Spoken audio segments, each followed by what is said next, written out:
আসসালামু আলাইকুম, আমি মেঘলা আরেকটি ট্রাভেল ব্লগ নিয়ে আপনাদের মাঝে হাজির হয়েছি। আমি এই ব্লগটা যখন শ্যুট করেছি তখন খুলনায় ছিলাম। তো খুলনা টাইগার গার্ডেন হোটেলে ব্রেকফাস্ট করে আমরা রুম চেক আউট করে বের হয়ে যাব। আর আজকে সারাদিন আমরা বাগেরহাট ঘুরবো। বাগেরহাটে কি কি দেখলাম, কি কি করলাম সেটাই এখন আপনাদের সাথে শেয়ার করব। আর এরপরেই আমরা ঢাকায় ফেরত এসেছি, তো সেই জার্নিটুকুই আপনাদের সাথে আজকে শেয়ার করব। তো চলুন শুরু করি এই সুন্দর ব্লগটি। আর আপনারা যে যেখান থেকে দেখছেন তারা কিন্তু অবশ্যই কমেন্ট করে জানাতে পারেন আমার এই ব্লগগুলো কেমন লাগছে। Good morning. খুলনা শহরে আরেকটা দিন শুরু। তো সকাল সকাল ঘুম থেকে উঠে গেছি, এখন ব্রেকফাস্ট করার পালা। সকালবেলা ঘুম থেকে উঠেই এত সুন্দর একটা স্নিগ্ধ সকাল দেখতে পাচ্ছি, তো খুব ভালো লাগতেছে। রাস্তাঘাট একদম ফাঁকা, যেহেতু আজকে শুক্রবার, কোনো কর্মদিবস না, এজন্য মনে হয় সকাল 8টা বাজেও রাস্তাঘাট খুবই খালি, ভালো লাগতেছে। এখন ফ্রেশ হয়ে নাস্তার জন্য নিচে যাব। এখানে কর্ন স্যুপ আছে, এখানে আছে খিচুড়ি, এটা মেবি ভেজিটেবল সাথে করা পরোটা, ডাল আর সবজি ছিল।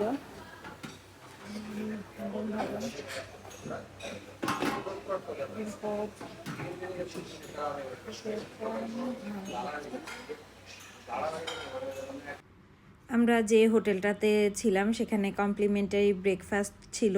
তো সকাল সকাল খিচুড়িটা দেখতে এত লোভনীয় লাগছিল, তো আমরা সবাই খিচুড়ি নিয়ে এসেছি। আর খিচুড়ির টেস্টটাও মাশাল্লাহ অনেক ভালো ছিল। তো সবাই সকালবেলা একটু ভালোভাবে নাস্তা করে নিচ্ছি, কারণ এরপরেই আমরা রওনা দিব বাগেরহাটের উদ্দেশ্যে। তো বাগেরহাট যাওয়ার পরে আসলে আমাদের কিছুটা তো সময় লাগবে, সেজন্য আমরা খাওয়া দাওয়া শেষ করলাম। নতুন চেয়ার সবাইকে ভালো লাগে। বাসায় একটা এরকম লাগবে না, এটা আমরা বাসা নিয়ে যাব না, কেন? রাগ করবে। ও রাত করবে। বললাম না, ও বুদ্ধি ভরা, আসলে এত বুঝবান লক্ষ্মী বাচ্চা আমাদের। এই হোটেলটাতে আপনারা অনেক ধরনের ফ্যাসিলিটিস পাবেন। তো আমরা খাওয়া দাওয়া শেষ করে রুমে এসে সব কিছু চেক করে এখন ফাইনালি রুম থেকে চেক আউট করছি, কারণ আমাদের গাড়ি অলরেডি নিচে চলে এসেছে। তো আমরা গাড়ির জন্য অপেক্ষা করছিলাম। তো এখন আমরা বের হয়ে যাচ্ছি সবাই মিলে।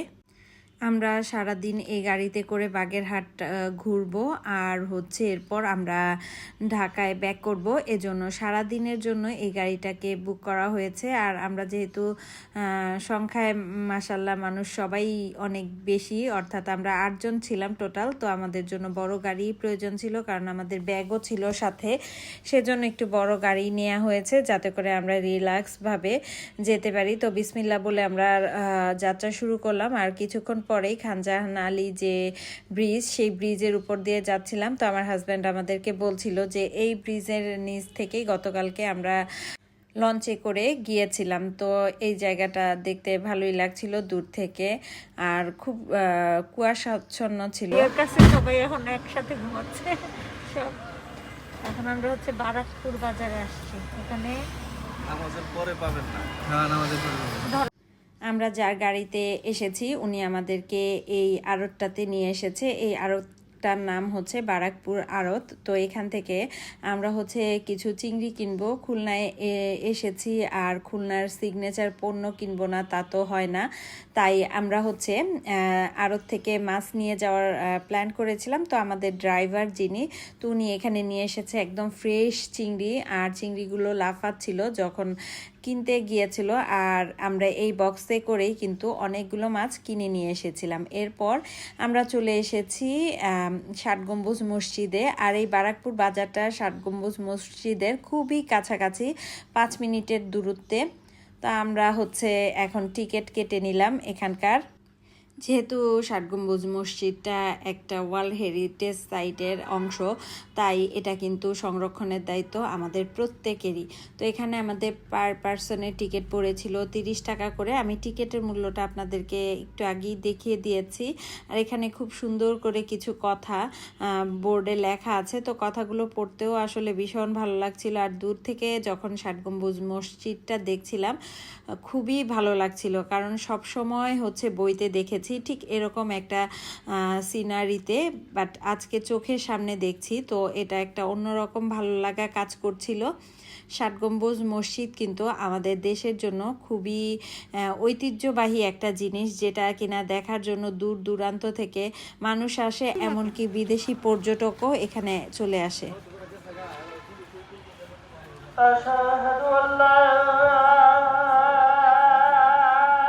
إله إلا الله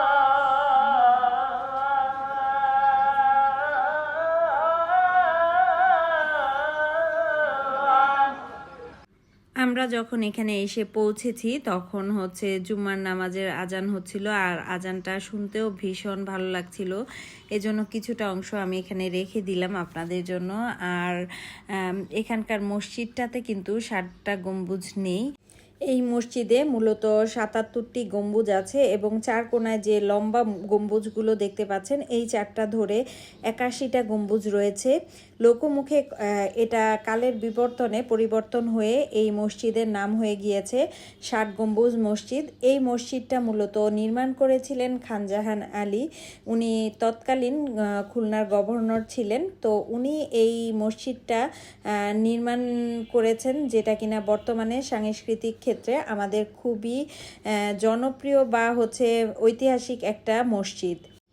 এই মসজিদটি বাহিরের দিকে উত্তর দক্ষিণে 160 ফুট এবং ভেতর দিকে 143 ফুট লম্বায় রয়েছে, আর পূর্ব পশ্চিমে রয়েছে 104 ফুট লম্বা আর ভেতর দিকে 88 ফুট চওড়া এই মসজিদটির অবস্থান রয়েছে। আর প্রত্যেকটা দেয়ালের পুরুত্ব রয়েছে 8.5 ফুট করে।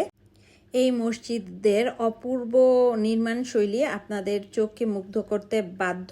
এটা মূলত প্রায় 600 বছরের পুরনো একটা মসজিদ, যেটা তৈরি করতে চুন, সুরকি আর কালো পাথরের ব্যবহার করা হয়েছে।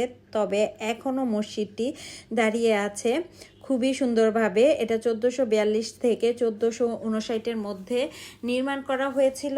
আর এই মসজিদটি 1985 সালে ইউনেস্কো দ্বারা ওয়ার্ল্ড হেরিটেজ সাইটে স্বীকৃতপ্রাপ্ত, অর্থাৎ এটা আমাদের জন্য খুবই মূল্যবান একটা সম্পদ। আপনারা যেই যান না কেন, আমার এবং আমাদের প্রত্যেকের প্রত্যাশা থাকবে যে এই মসজিদটা যাতে আমরা সংরক্ষণ করে রাখতে পারি পরবর্তী প্রজন্মের জন্য। কারণ হচ্ছে এই মসজিদটা দেখতে বা এটার ইতিহাস সম্পর্কে জানতে অনেক মানুষ দূর দূরান্ত থেকে আসে, তারা যাতে এটা দেখতে পারে। আর এর পাশেই রয়েছে হচ্ছে খুব বড় একটা দিঘি, যেটা কিনা খানজাহান আলীর দিঘি নামে পরিচিত। আর বর্তমানে এই পুরো দিঘিটাতে লাল শাপলা দিয়ে ভরা, দেখতে খুবই মনোমুগ্ধকর লাগে আর প্রচুর বড়। এই পাশ থেকে ওই পাশ দেখতে অনেক দূর মনে হয়, বাট খুবই সুন্দর জায়গাটা। তো আমরা এখানে বসে কিছু সময় রেস্ট করেছি, নামাজ পড়েছি আমরা এই মসজিদে। তো নামাজ পড়ার পর হচ্ছে কিছু সময় বসেছিলাম, একটু রেস্ট করেছি, সাথে বাচ্চাদের জন্য কিছু খেলনা দেখছিলাম। এখানে কয়েকটা দোকান রয়েছে, আপনারা চাইলে কিছু সুভিনিয়ার টাইপের কিনতে পারেন। তাছাড়া এখানে খাবার হিসেবে ডাবের দোকান আছে, আপনারা চাইলে গরমে গেলে কেউ ডাব খেতে পারেন। তো আমরা এখান থেকে ডাব কিনেছিলাম 120 টাকা করে। দাম অনুযায়ী ডাবটা বিশাল বড় ছিল আর ভীষণ পানি ছিল ভেতরে। তো সবাই মিলে আমরা খেয়েছি আর এই সুন্দর পরিবেশে বসেও ছিলাম অনেক সময়।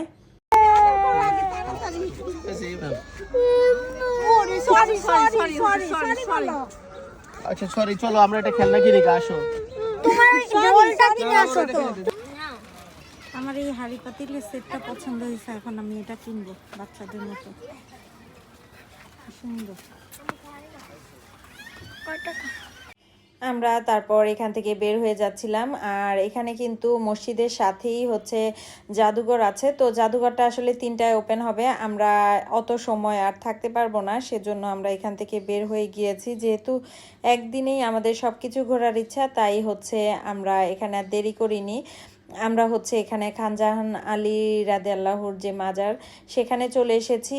এটাও বইতে পড়েছি এবং ছবি দেখেছি, তো আজকে সামনাসামনি দেখছি।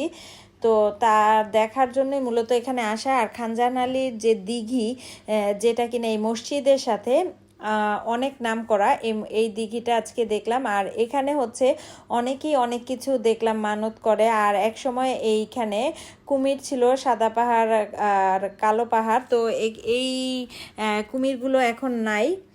আর এই মাজারটা এই যে আপনাদের জন্য একটু দেখিয়ে দিচ্ছি কেমন। তো এটাও কিন্তু অনেক পুরনো।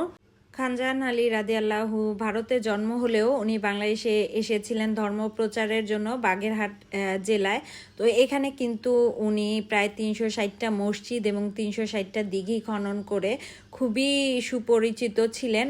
আর উনি এখানে ধর্মযাজক হিসেবেও পরিচিত ছিলেন। তো ওনার যখন মৃত্যু হয় তখন এই মাজারটা মূলত সৃষ্টি হয়, আর এখানেই এই দিঘিটা কাটা হয়। তো এখান থেকে আমরা বের হয়ে হচ্ছে, যেহেতু দুপুর হয়ে গিয়েছিল, খাবারের দোকান আশেপাশে নাই, তাই আমরা হচ্ছে এখান থেকে কিছু জিনিসপত্র কিনবো অল্প একটু। এই যে ভিতরে হচ্ছে তালের শ্বাসের মতো। আমাদের সবটা দেন।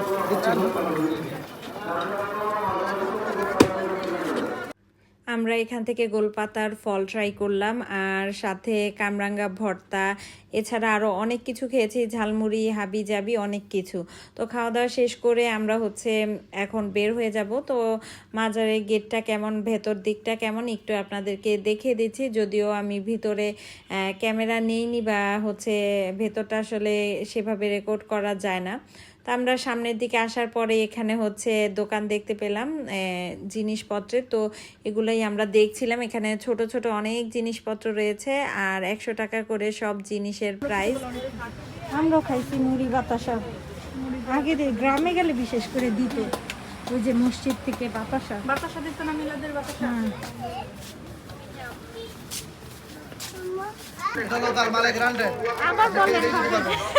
জীবনে কিছুই আর নাই, হয় হতাশা নাই বাতাসা, এছাড়া এই যে বাতাসা।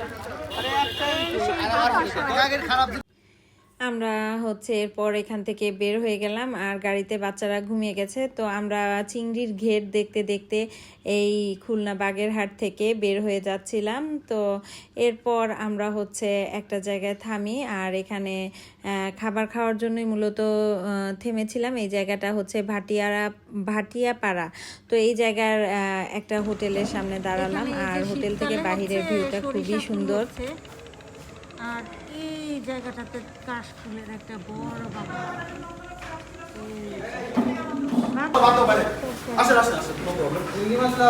হ্যাঁ, চিংড়ি, লাউ সবজি। এই যে এটা হলো আপনার আট মাছ,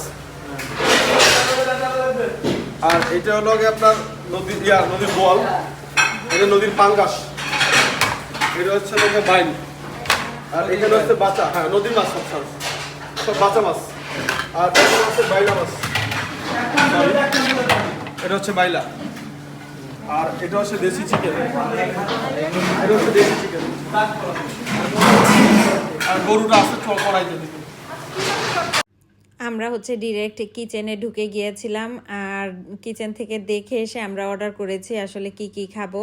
তো এখানকার প্রত্যেকটা খাবার খুবই মজার ছিল। আর মাছগুলোর সাইজগুলো ক্যামেরায় অতটা বোঝা না গেলেও মাছের সাইজগুলো ভীষণ বড় ছিল। এখানে আমরা প্রথমে টাকি মাছের ভর্তা নিয়েছি, চিকেন, বিফ বাচ্চাদের জন্য নিয়েছি, আর সাথে আমরা সবাই মাছ নিয়েছি। এখানকার মাছগুলো দেখতে খুবই লোভনীয় লাগছিল।